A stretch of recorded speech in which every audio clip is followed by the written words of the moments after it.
yesterday, at the solicitation of Japan, was still in conversation with its government and its emperor, looking toward the maintenance of peace in the Pacific.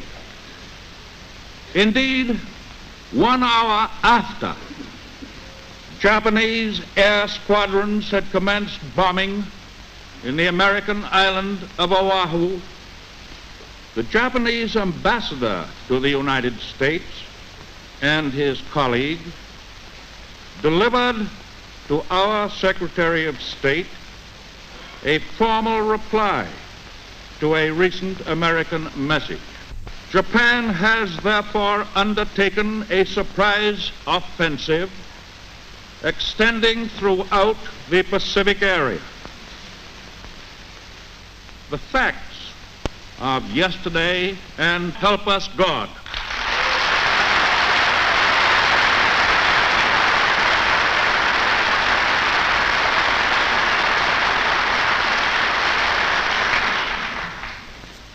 I ask that the Congress declare that since the unprovoked and dastardly attack by Japan on Sunday, December 7th, 1941, a state of war has existed between the United States and the Japanese Empire.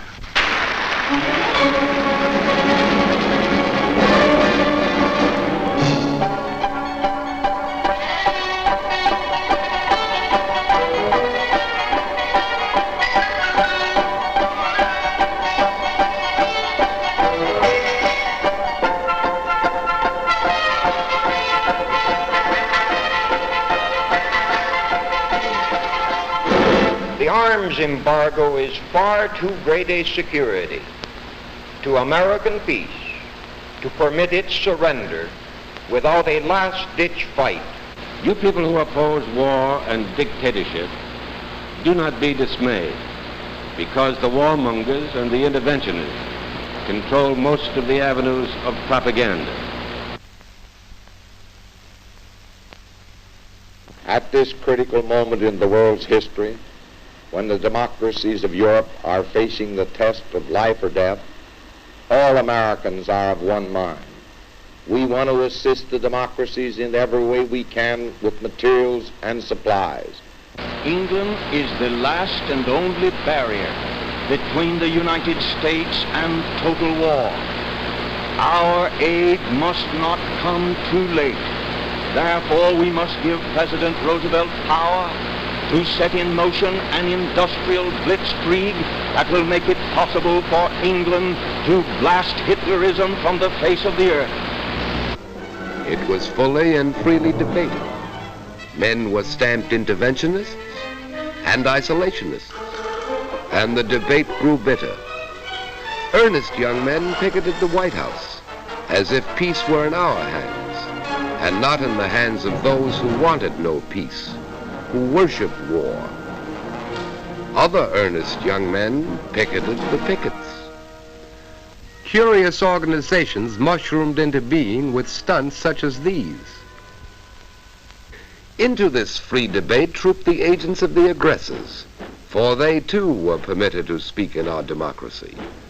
They wore Hitler's uniforms, but they wrapped themselves in the American flag. They preached the doctrine of racial and class hatred, for Hitler had said America could be conquered from within and fall as an overripe plum to the Nazi master race.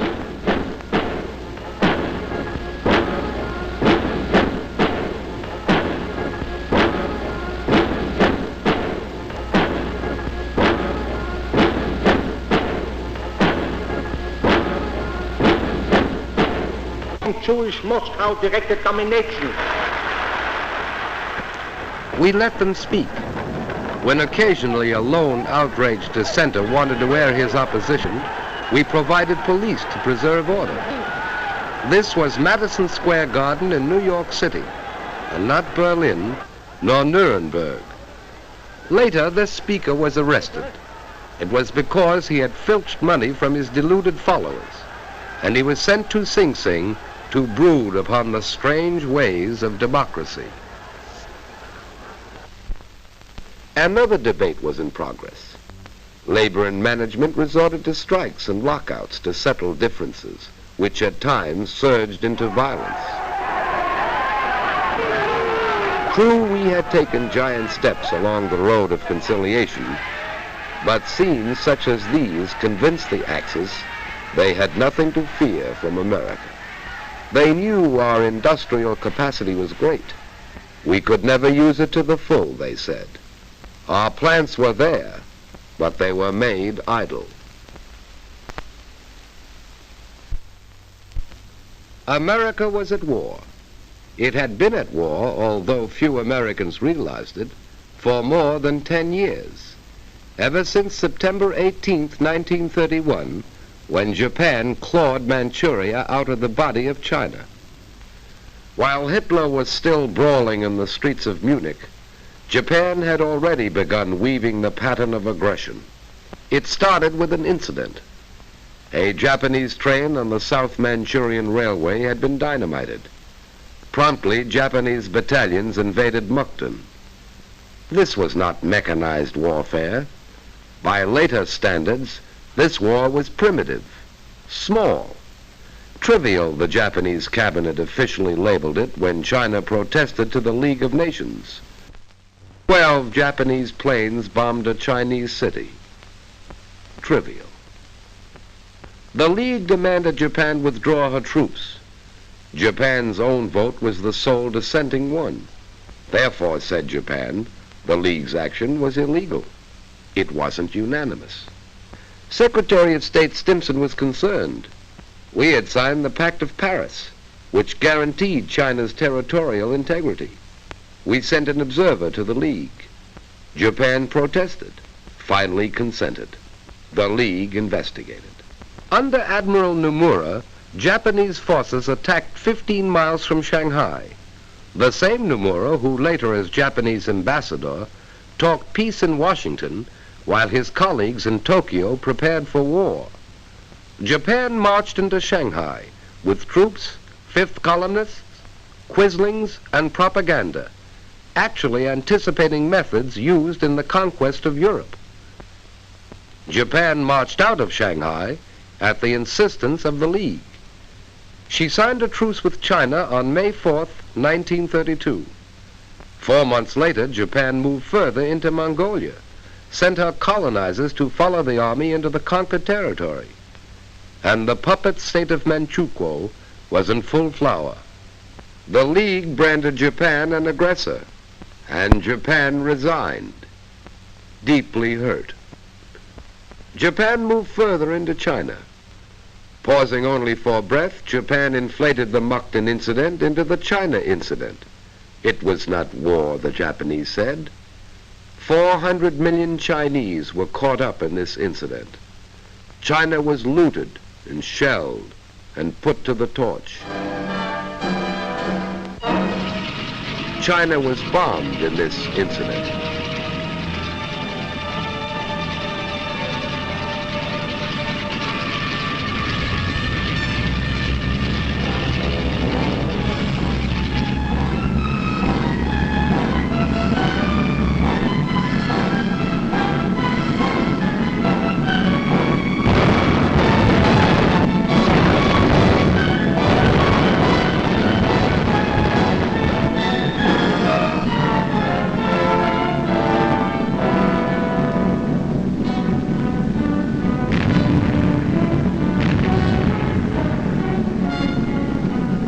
Chinese forces united under Generalissimo Chiang Kai-shek were pressed back by the invaders.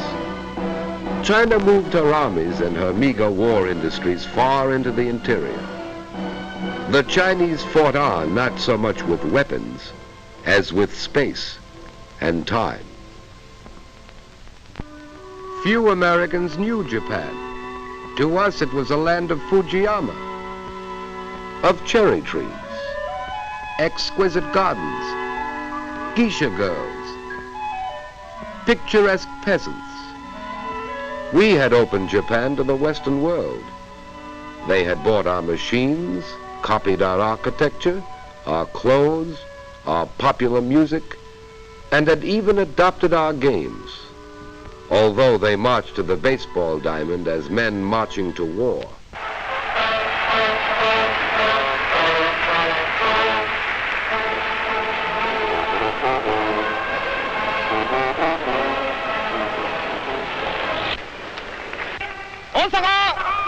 신문사 주사위第15回全国選抜中等学校野球大会の開会にあたり我ら参加選手一同は And they said they played ball to build their bodies for war. Americans knew little of the might of Japan. Japan, we thought, was only an imitator. True, they had a navy, makeshift, we said, and the Japanese carefully fostered the legend their men couldn't fly their imitation planes. And yet, imitation or not, the weapons of war were there. And the warriors of Japan, still breathing the spirit of the samurai in an era of machines, adopted Western methods of warfare, as they had adopted Western clothes and architecture and music. And the Japanese warriors dreamt of the conquest of Asia, and then of the world. And their emperor invoked the blessings of the divine upon this dream.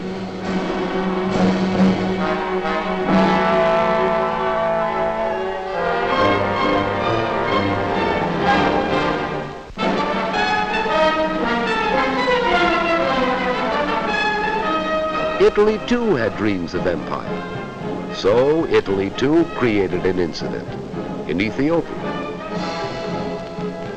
Having achieved unity within by virtue of the club, castor oil, and the concentration camp, Mussolini was ready.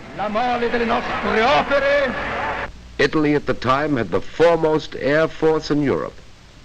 Emperor Haile Selassie rallied his tribesmen, armed only with spears and ancient rifles, to oppose tanks, guns, trained armies, and planes. The slaughter continued for a little less than 2 years. The emperor appeared before the League and pleaded the protection of the great powers. The League applied sanctions which were not completely enforced. 2 years after it had begun, the war was over. Italy had joined Japan in the partnership of aggression.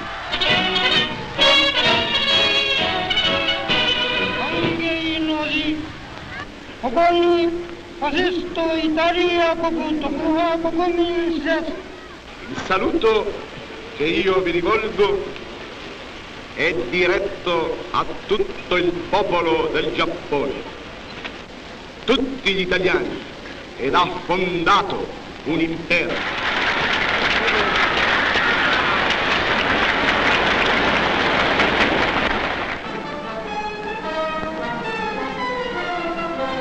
On March, had begun converting its huge industrial plant for war, had reoccupied the demilitarized Rhineland zone. Germany had practically wiped out the defeat of 1918. So Hitler marched into Austria. His conquest was bloodless. It was not entirely bloodless. German and Italian forces had been fighting in Spain. General Franco had revolted against the Republican government. He invited and received German and Italian aid. The duly elected government received some Russian aid. The democracies evolved a formula of non-intervention that it has brought aside. Here was opportunity for a dress rehearsal for full-scale war, an excellent chance to test new weapons and tactics. The Spaniards were the guinea pigs, men, women, and children. It was a long war, ended finally by hunger.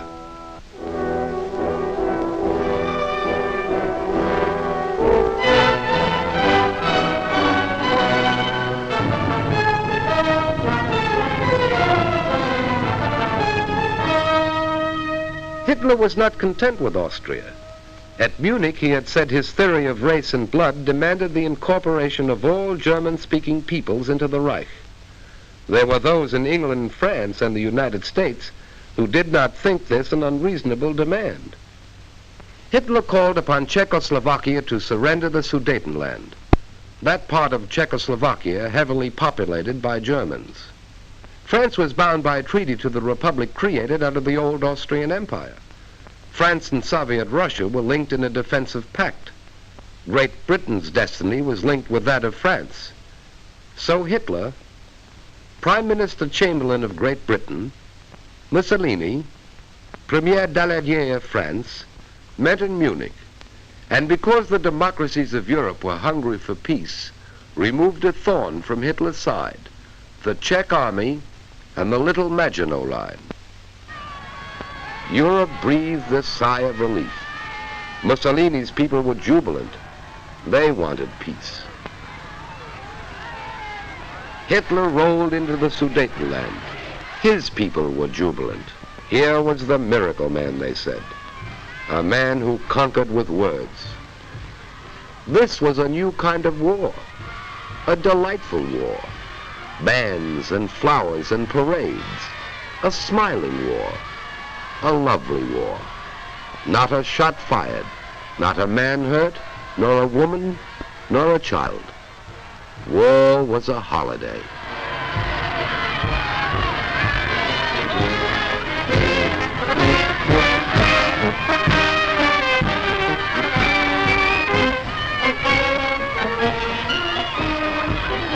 Hitler told his people he was content. He wanted no more territory. He guaranteed the integrity of the mutilated Czechoslovak Republic. Thereupon he paused to rest, and then marched into Prague. The Republic was destroyed. The democracies had lost a valuable ally. Italy's reward was Albania, again bloodless. Slight resistance. Now Europe realized the hunger of the aggressors could not be appeased. On April 14, 1939, President Roosevelt appealed to Hitler and Mussolini for a 10-year guarantee of peace, and Hitler mocked as he called the roll of his future victims. Litauen, Estland, Norway, Sweden, Denmark, Niederlande, Belgien, Großbritannien, Irland, Frankreich, Portugal, Spanien, die Schweiz, Liechtenstein, Luxemburg, Polen, Ungarn, Rumänien, Jugoslawien. The Reichstag roared. Hitler had signed a treaty of friendship with Poland. He had given Poland a slice of Czech territory. And now it was Poland's turn to ascend the sacrificial altar. The democracies had pledged themselves to come to the aid of Poland. And then Hitler executed what seemed at the time a master political stroke. Having come to power as the savior of Germany from communism, having gained support in certain circles of the democracies as the slayer of the Red Dragon, having built his entire system of alliances upon a worldwide anti-communist crusade, Hitler sent his foreign minister von Ribbentrop to Moscow. Maxim Litvinov's policy of collective security had been scrapped at Munich. Now Russia and Germany signed a treaty of friendship. Hitler's propaganda machine hummed, for even in a dictatorship, masses of men and women must be prepared for war. But Poland stood firm. Great Britain stood firm. Hitler didn't declare war. On September 1st, 1939, he struck without warning, which is the way of the aggressor.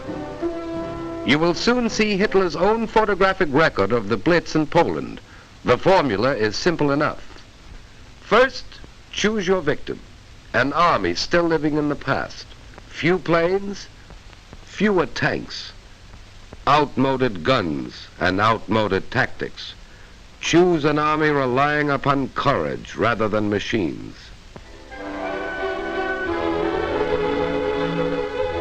Then, mass your bombers. Load with your biggest bomb.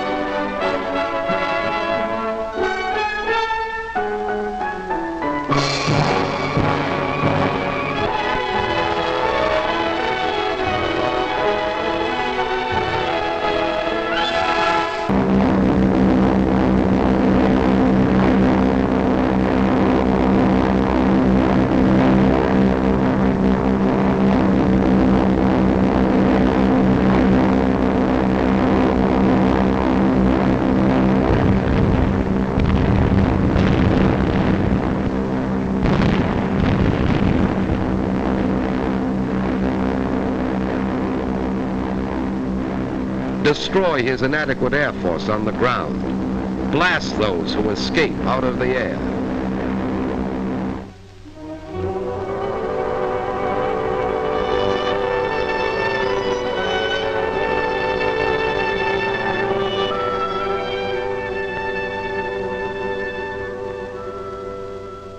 Strike again with your bombers, wave after wave, again and again.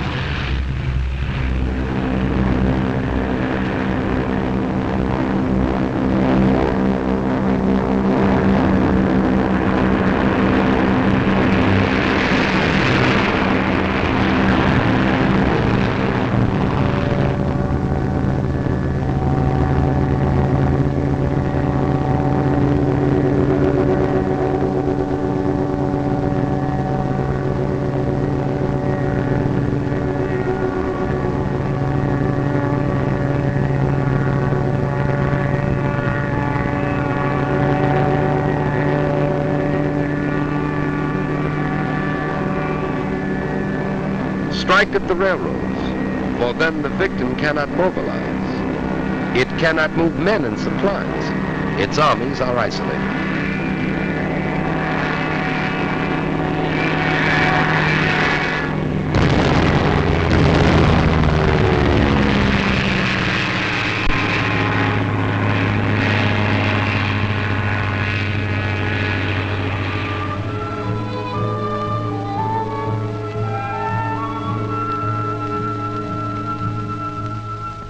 Strike on the sea.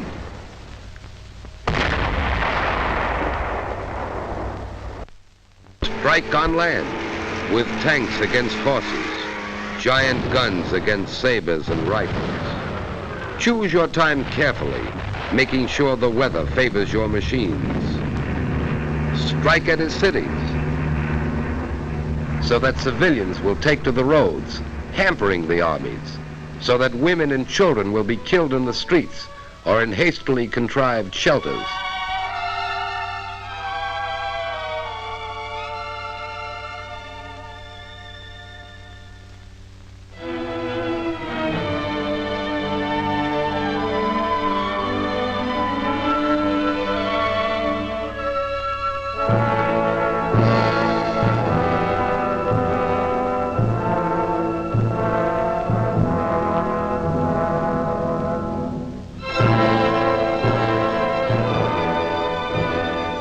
Strike again, repeat the dose, day after day, and then add a drop of treachery in the form of fifth columnists.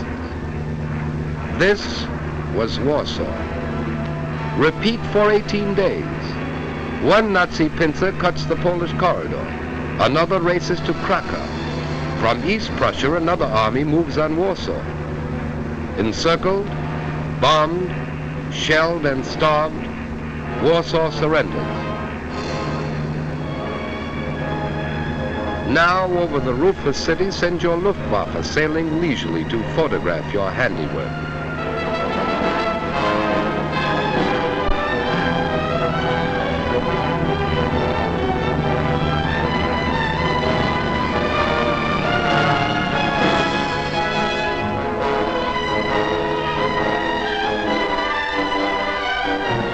And on the ground, let the master race assemble the first of its slave populations, a stunned and shocked and hungry people whose sufferings do not end with the armistice, nor their resistance.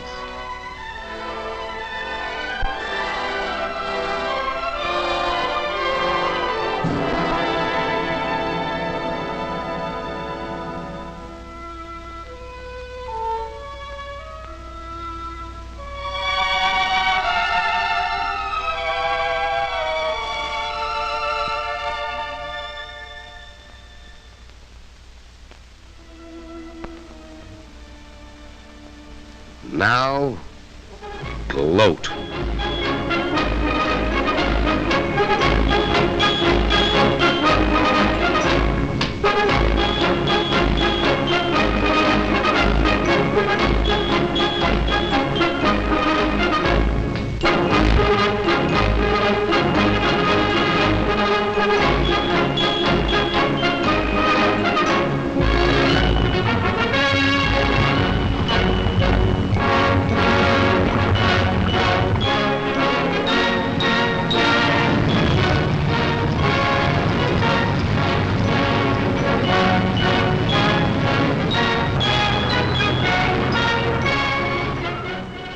winter of 1939 and 40 was described by amateur statesmen and strategists as the period of the phony war. Cruel ships were sunk in the Battle of the Atlantic, and men died in this phony war, but there were no land battles.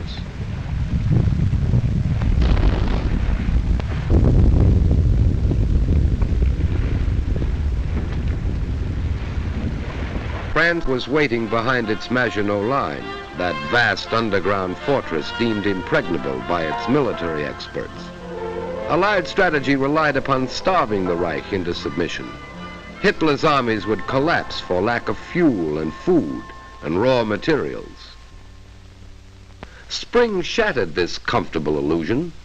Norway and Denmark had staked their survival upon the strictest interpretation of neutrality to escape the war. Their sympathies were with the Allies, but they took extraordinary precautions to avoid offending Hitler. So, on April 9th, Hitler invaded Norway. Denmark was powerless to resist and didn't. Norway was stunned by an avalanche of force and treachery. Invaders were hidden in merchant ships in Norwegian harbors. Fifth columnists, led by Major Quisling, a Norwegian traitor, spread panic and confusion. On May 9th, Hitler invaded Holland and Belgium. These nations too hoped to avert war.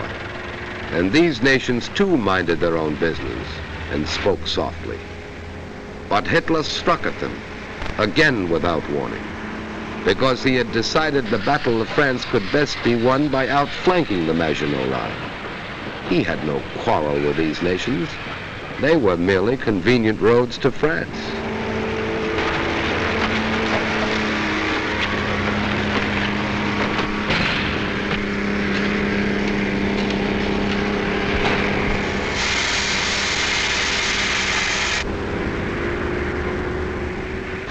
Simultaneously, the Nazis smashed across Holland, Belgium, and Luxembourg.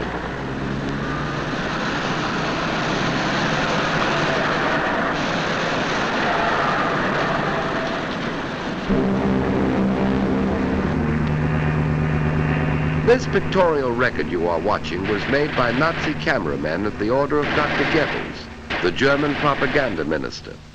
He showed this Wagnerian symphony of devastation to neutral nations in Europe and South America to frighten them into surrender. You will observe that here in Holland, for example, not one German soldier is killed or wounded or even suffers a fractured ankle in an avalanche of destruction.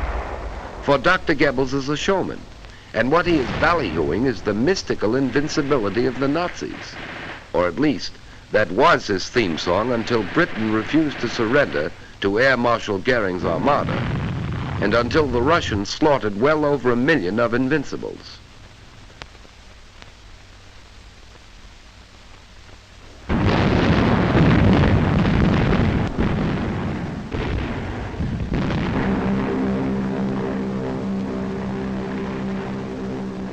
To the now familiar recipe of the Blitz were added parachute troops who swarmed down upon Dutch cities and airfields and further disrupted a hopeless defense.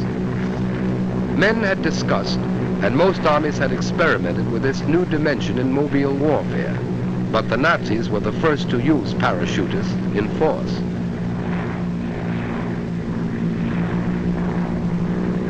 Guns and ammunition sailed down in special parachutes and were assembled quickly on the ground.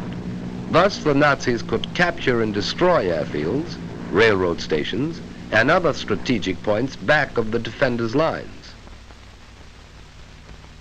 Using tanks, dive bombers,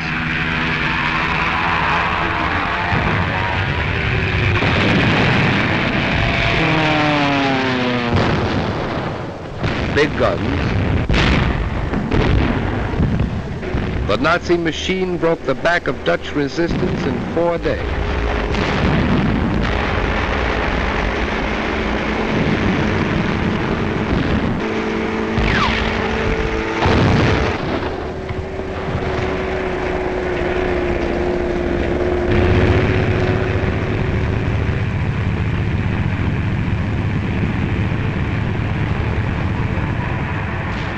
towns and villages were in flames as the invaders rolled on at a breathless pace, encircling the defenders and slashing their armies, destroying in the name of the new order the homes and shops of those who had dared to resist. Bewildered refugees clogged the roads, seeking escape where there was no escape.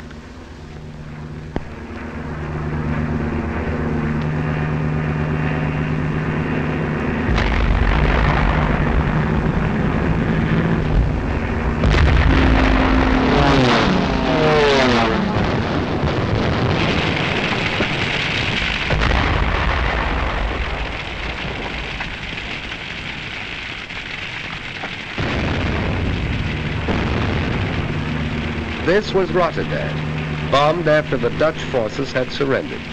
The Nazis said there had been a mistake. The news had not reached the Luftwaffe in time.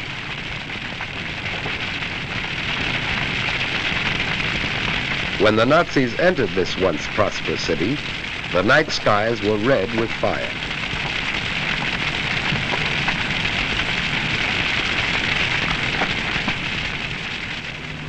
And the next morning, reconnaissance planes flew over the city as they had flown over Warsaw, recording for the propaganda ministry another tribute to the efficacy of the Luftwaffe, while Rotterdam buried its dead, as Warsaw had, and formal negotiations for surrender were duly completed. It took 18 days more to engulf the Belgians and drive the Anglo-French army into the sea. The French and British armies had moved to the aid of the Belgians, but wars are not won by improvisations, and in their desire for neutrality, the Belgian and Dutch governments had failed to perfect joint defense with the Allies before the Nazis struck.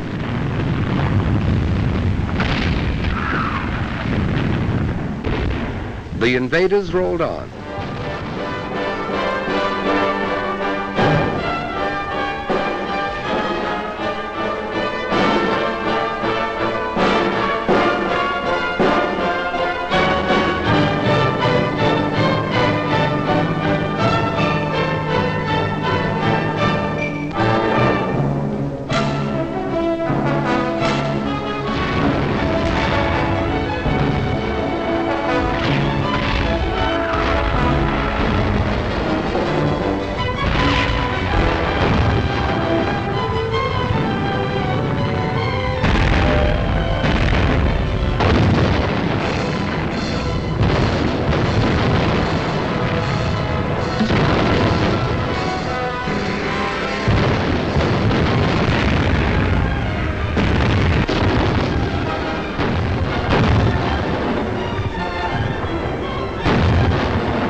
This was the Belgian cathedral city of Louvain, scarred in the First World War and restored anew, and again it fell victim to the invaders.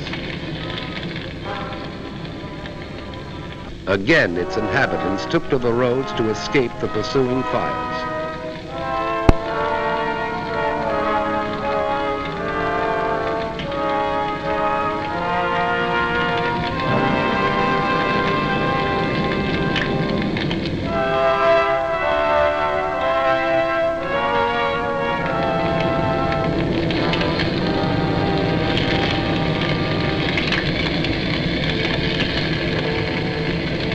The cathedral crashed in flames.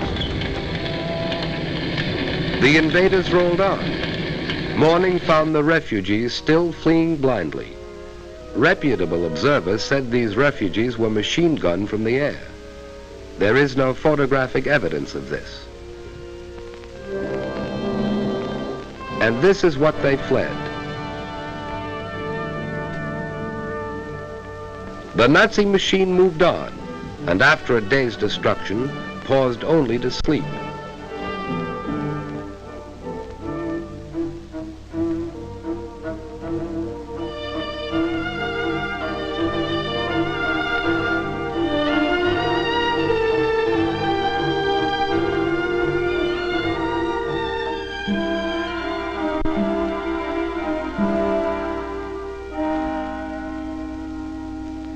This was Antwerp, where the democracies had fired oil tanks as their armies retreated.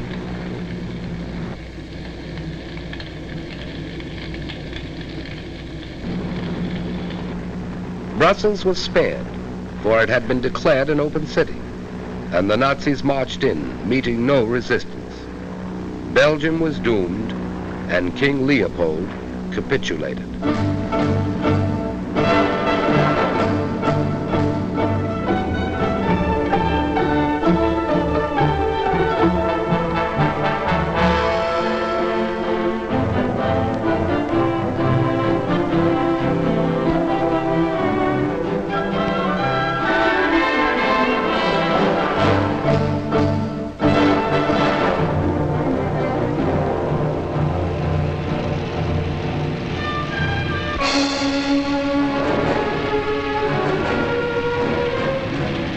The improvised Allied defense collapsed.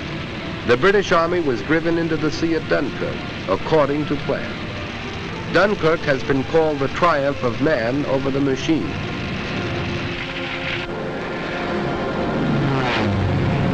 To challenge the dive bombers, Spitfires rose from British bases and fought for the domination of the air over the desolate beach, while ground forces continued a stubborn rear guard action.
British ships, cruisers, destroyers, yachts, paddle boats, anything that could float, crossed the channel and evacuated some 350,000 British and French troops back to England. For the British were determined to save their men.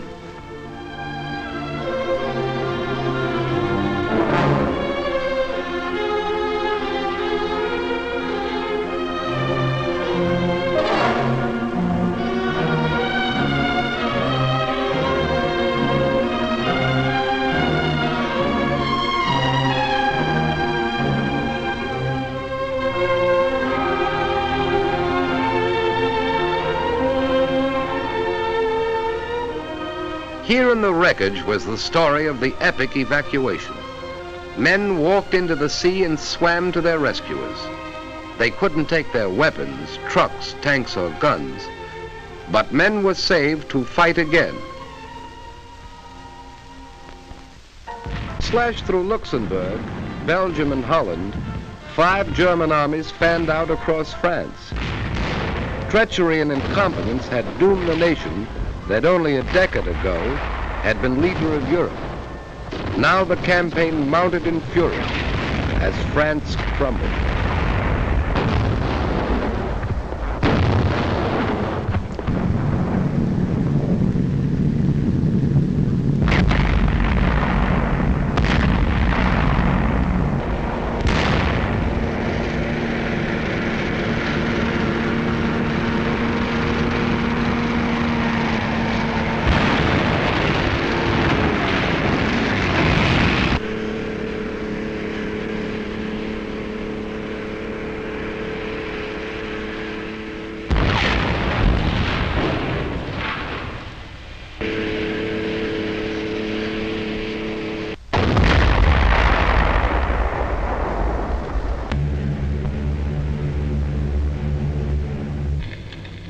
This was Rouen.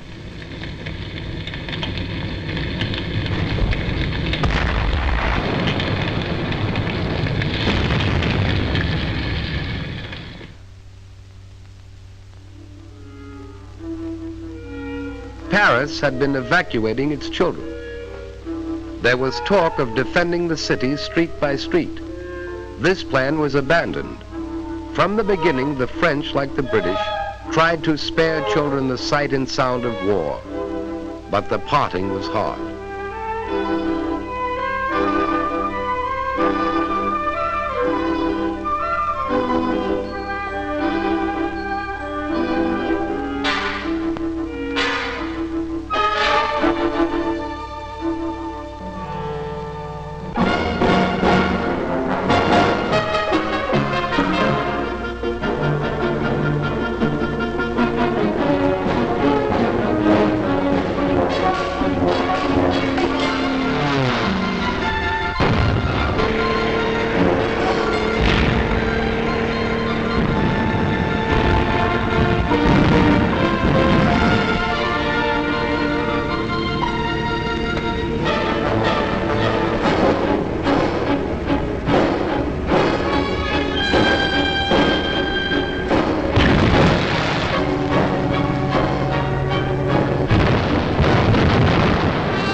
On June 10th, 4 days before France fell, Mussolini entered the war. He had waited until that moment to make his decision. And now the Nazis entered Paris. This had been the dream of the Kaiser in the last war. Hitler achieved it.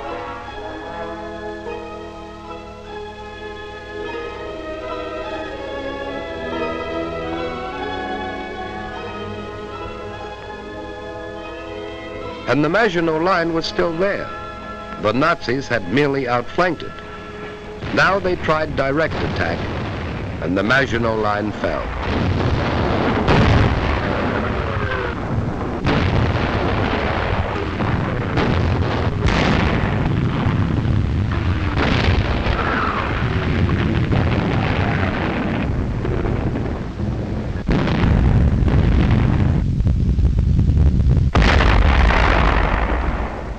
The First World War had ended officially in this railroad car, where Marshal Foch had received the delegates of the vanquished Germans. Hitler commandeered the car for what he believed was the end of the Second World War. The French army was no more. Hitler was master of Europe. England would surrender, for although it had rescued its men from Dunkirk, it had not rescued their equipment. The Nazi soldiers were singing, "We're sailing against England."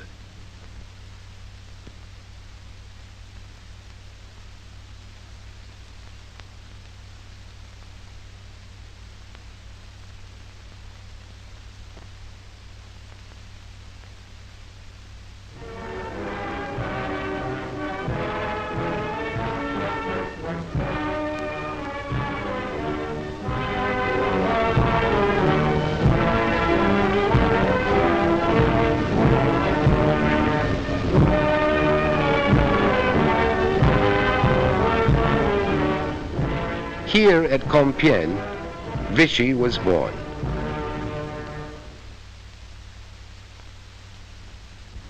Hitler was happy.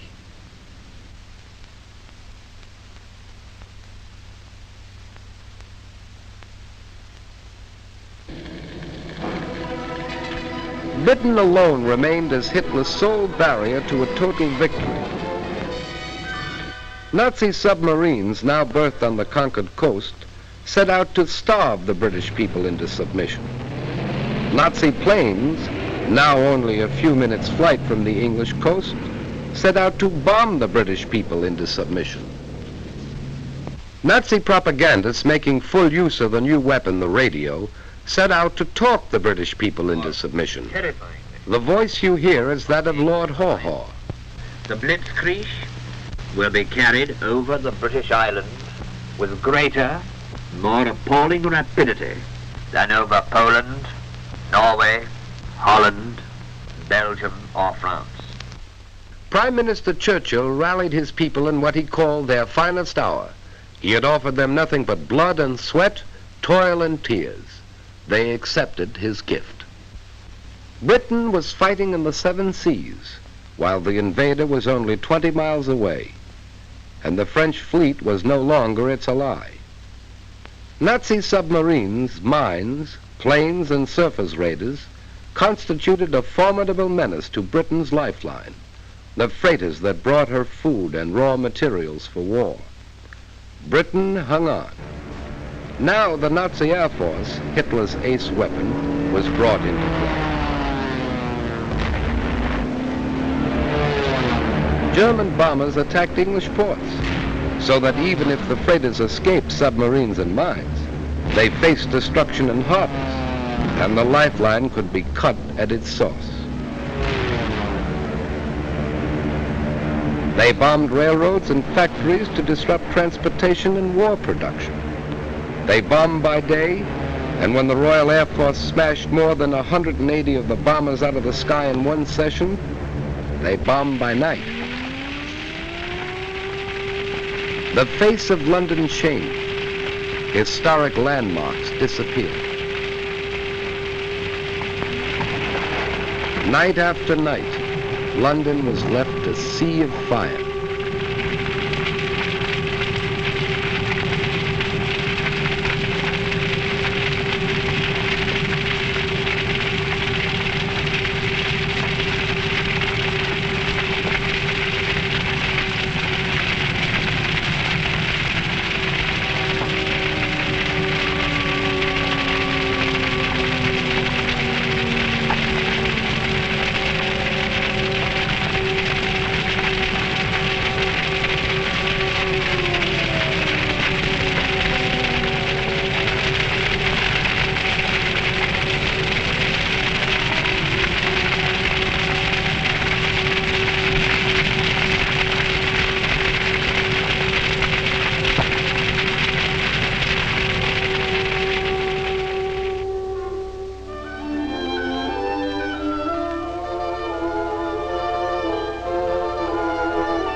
Plymouth was battered.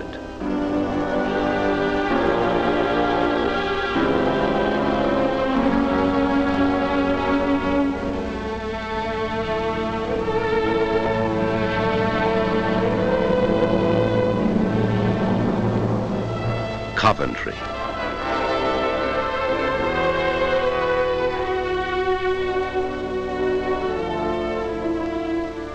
Air armadas appeared over these cities through the fall and winter of 1940 and well into the spring of 1941. Wreckage was cleared and production continued. A new army was created, equipped with new weapons. In the Mediterranean, the British sought out the Italian fleet, which refused to leave its harbors. Finally, the British had to bomb landlocked Italian warships. Malta, British stronghold, survived ceaseless pounding by Nazi and fascist airmen.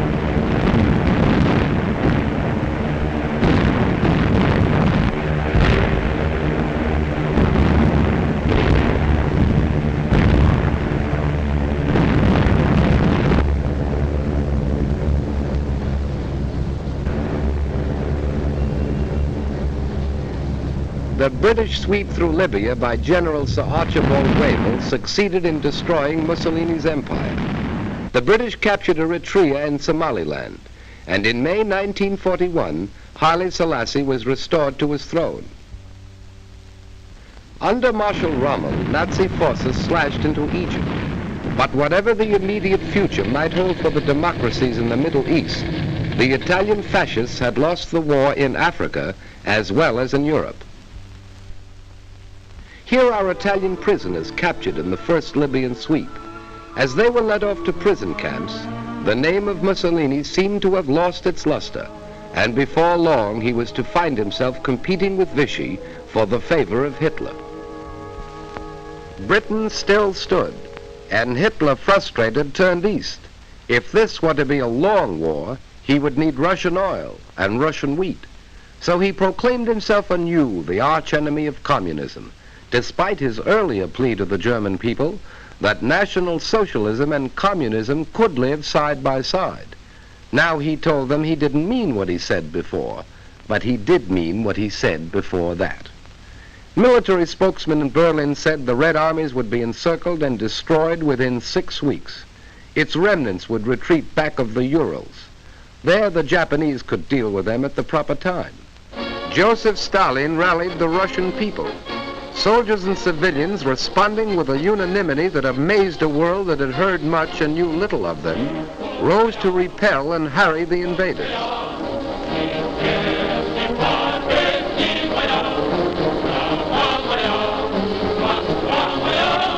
Working with whatever tools they could seize, working against time, men and women, old and young, carved these huge tank traps.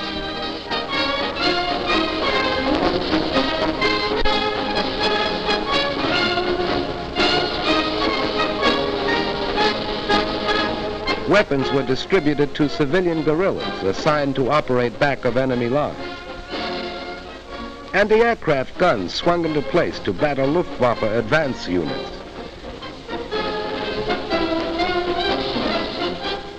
Here was the wheat that Hitler wanted, and Russian men, women, and children were determined to keep it out of his hands. This time there would be no easy loot.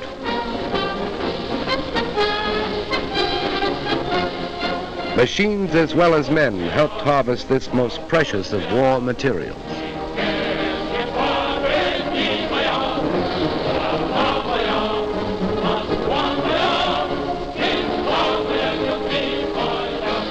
And their prize cattle were driven east.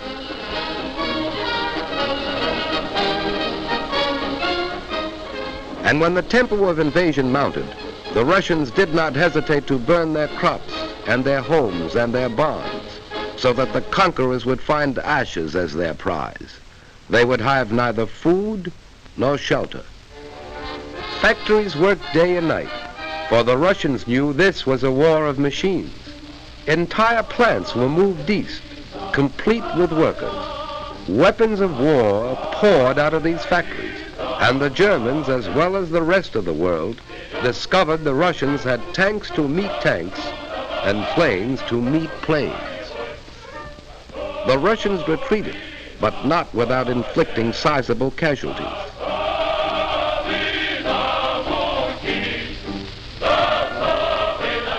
German prisoners captured seemed shocked at the ruthless opposition they encountered. It had been different in France.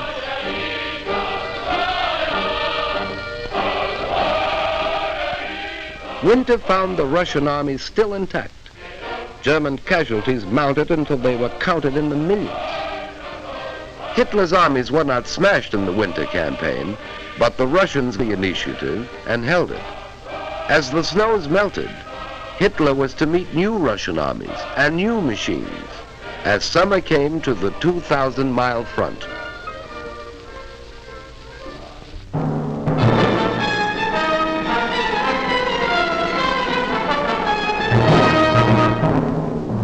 We were not sufficiently on the alert in Hawaii.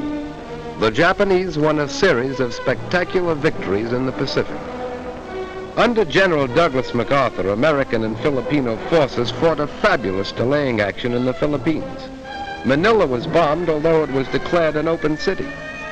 Because of vast distances, it was impossible to send supplies or reinforcements, and Bataan fell only when Americans and Filipinos had eaten their mules.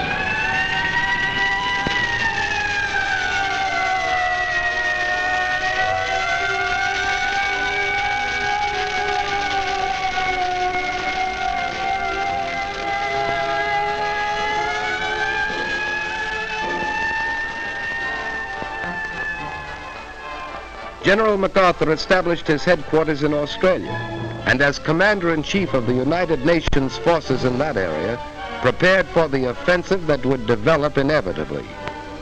For despite setbacks, we had established a supply chain 6,000 miles across the Pacific that stretched to New Zealand. Like the other democracies, we were not prepared for total war. Fortunately, under the Lend-Lease Act of March 1941, we had set out to become the arsenal of the free and fighting nations. We were determined to supply them with our war goods, whether they could afford to pay or not. We were buying time. Time to convert the industries of peace into war. Time to make ships, merchant ships and war ships. Time to make planes and more planes, bombers and fighters, faster, more powerful than any the world had ever seen. Time to make guns and more guns, shells and more shells, tanks and more tanks. Time to gather the huge strength which was ours, to pour the great riches of American earth into the cauldron of war. Iron, steel, oil, coal. Time to build a navy called upon to fight in both oceans and upon all the seas, to convoy men and weapons to Australia, to Britain, to the Middle East, to Russia. A navy that had already undertaken daring raids upon the Gilbert and Marshall Islands and braved Japanese waters, and had taken a heavy toll of the invading forces in the Makassar Straits, and had won the first battle in the Coral Sea. Time to expand a miniature professional army into a modern war machine. Time to take civilians gathered in a peacetime conscription while we were still debating, to mold them into soldiers, train them in the use of new weapons, new tactics. Time to teach them the lesson Europe had learned too late, that modern war could only be won by men of skill. Time to send these men to our new bastions, Newfoundland, Trinidad, Bermuda, Greenland, Iceland. We were buying time to build an air force, the largest air force in the world, for our Army and Navy. And we were buying time to weld the home front and the fighting front into one. For this was total war, and we realized victories were born in the production line. We needed more ships, more planes, more tanks, more guns, more shells. We were not fighting alone. 9 of the Pan-American neighbors severed diplomatic relations with the Axis. Colombia, Bolivia, Brazil, Ecuador, Mexico, Paraguay, Peru, Uruguay, and Venezuela. At this time, the issue is clearly drawn. There can be no peace until Hitlerism and its monstrous parasites are utterly obliterated, and until 9 of the Pan-American nations declared war upon the aggressors. Cuba, Costa Rica, the Dominican Republic, El Salvador, Guatemala, Haiti, Honduras, Nicaragua, and Panama. Mexico joined these nations in June 1942. We were not fighting alone. Even in the conquered countries, the will to fight survived. Dutch, Belgians, Yugoslavs, Greeks, Czechs, Filipinos, Poles, Norwegians, free Frenchmen, all fought with us on the far-flung battlefields. Australians, New Zealanders, South Africans, Canadians. We were not fighting alone in this war of the people seeking a world without war for their children.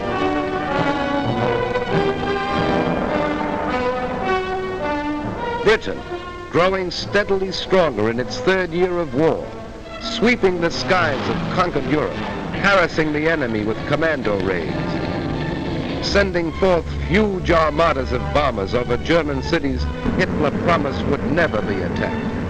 Russia, fighting with an unparalleled tenacity, drawing upon inexhaustible reserves, asking no mercy and offering none. China, knowing the patience of an ancient civilization, surmounting handicaps that would have destroyed other nations, fighting on as it had fought alone. And the people of the United States, an angry people, whose resources and privileges were the envy of the world, offering these without stint, fighting in the factories and the foxholes, fighting in the jungle, the deserts, the frozen wastes, fighting on all the oceans, fighting for survival, fighting a war which would be hard and might be long, but which they would win.